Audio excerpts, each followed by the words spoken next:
নমস্কার, শিলিগুড়ি এক্সপ্রেসে আপনাদের সকলকে স্বাগত। আমি ঋতু। সারাদিনের বাছাই করা সেরা খবর নিয়ে শুরু করছি নিউজ এক্সপ্রেস। গোপন সূত্রে অভিযানের সাফল্য প্রধাননগর থানার পুলিশের। বুধবার রাত 11টা নাগাদ শিলিগুড়ি জংশন এলাকা থেকে 32 কেজি গাঁজা সহ এক যুবককে গ্রেফতার করে পুলিশ। ধৃতের নাম শশী কর, বাড়ি বাঘাযতীন কলোনিতে। স্কোয়াশ ভর্তি দুটি বস্তা থেকে উদ্ধার হয় 5 প্যাকেট গাঁজা, যার বাজার মূল্য কয়েক লক্ষ টাকা। জানা গিয়েছে, কোচবিহার থেকে মাদক এনে কলকাতা পাঠানোর চেষ্টা করছিল ওই যুবক। বৃহস্পতিবার ধৃতকে শিলিগুড়ি আদালতে পেশ করা হয়। বোর্ড অফ কাউন্সিলরের বৈঠকে জলপাইগুড়ি পুরসভা চেয়ারপারসন পাপিয়া পাল ও ভাইস চেয়ারম্যান সৈকত চট্টোপাধ্যায়ের পদত্যাগপত্র গৃহীত হয়েছে। আগামীকাল নতুন চেয়ারম্যান হিসেবে শপথ নেবেন সৈকত চট্টোপাধ্যায়। শপথ গ্রহণের আগে পুরসভা চেয়ারম্যানের চেম্বার ও প্রাঙ্গণে চলছে শেষ মুহূর্তের সাজসজ্জা।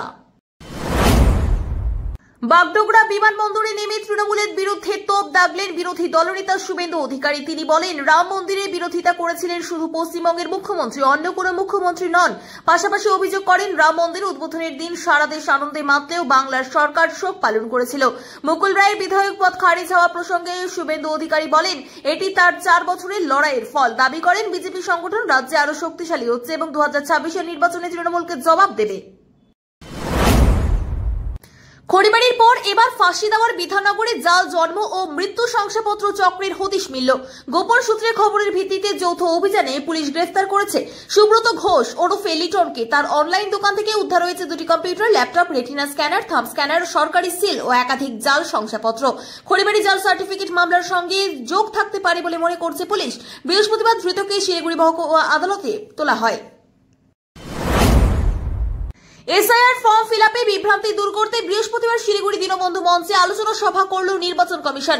বিএলওদের সঠিকভাবে ফর্ম পূরণের নিয়ম ও সতর্কতা নিয়ে বিস্তারিত দিক নির্দেশনা দেওয়া হয়। তবে বহু বিএলও অভিযোগ করেন, আগে এই নির্দেশনা জানানো হলে বিভ্রান্তি এড়ানো যেত, কারণ ইতিমধ্যেই তারা ভিন্নভাবে ফর্ম পূরণ করেছেন।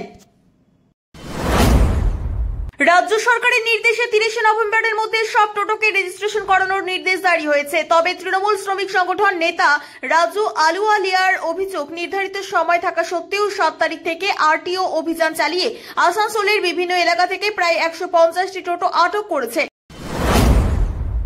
দিল্লি বিস্ফোরণের পর নিরাপত্তা জোরদার দীঘায়। দীঘা জগন্নাথ মন্দিরে CC camera, x-ray baggage scanner ও মেটাল ডিটেক্টর বসানো হয়েছে। আজ মন্দিরের নিরাপত্তা ব্যবস্থা পরিদর্শন করেন এসপি শুভেন্দু কুমার। পাশাপাশি দীঘা, মন্দারমণি, তাজপুর ও শঙ্করপুর সহ উপকূলবর্তী পর্যটন এলাকাগুলিতেও বাড়ানো হয়েছে নজরদারি। হোটেলে পর্যটকদের কাগজপত্র খতিয়ে দেখা হচ্ছে। জেলা জুড়ে চলছে নাকা চেকিং। কাকদ্বীপে আইনজীবীর চেম্বার থেকে উদ্ধার হলো ল কলেজের প্রথম বর্ষের ছাত্রী সোনিয়া হালদারের ঝুলন্ত দেহ। বাড়ি কাকদ্বীপের গান্ধীনগরে। প্রতিদিনের মতো প্র্যাকটিসে গিয়েই আর ফেরেনি সে। ভোরে খবর পেয়ে পরিবার ও পুলিশের ঘটনাস্থলে পৌঁছে দেহ উদ্ধার করে ময়নাতদন্তে পাঠায়। সোনিয়ার ব্যাগ থেকে উদ্ধার হয়েছে একটি প্রেমপত্র। পরিবারের অভিযোগ, আইনজীবী শেখ মানোয়ার আলমের সঙ্গে সম্পর্কের জেরেই আত্মহত্যা। পুলিশ অস্বাভাবিক মৃত্যুর মামলা রুজু করে তদন্ত শুরু করেছে।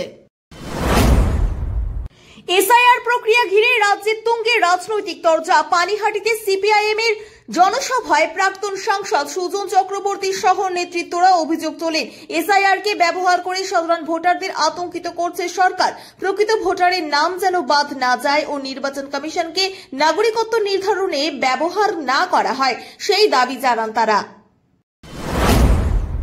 নদিয়ার চাপড়ার ডোমপুকুরে অঙ্গনওয়াড়ির খাবারে মিলল সাপের খোলস। অসুস্থ কয়েকজন শিশু খাবার ঘিরে এলাকায় চাঞ্চল্য ছড়ায়। শিশুদের খিচুড়িতে সাপের খোলস দেখতে পান এক অভিভাবক। ঘটনায় তদন্ত শুরু করেছে প্রশাসন।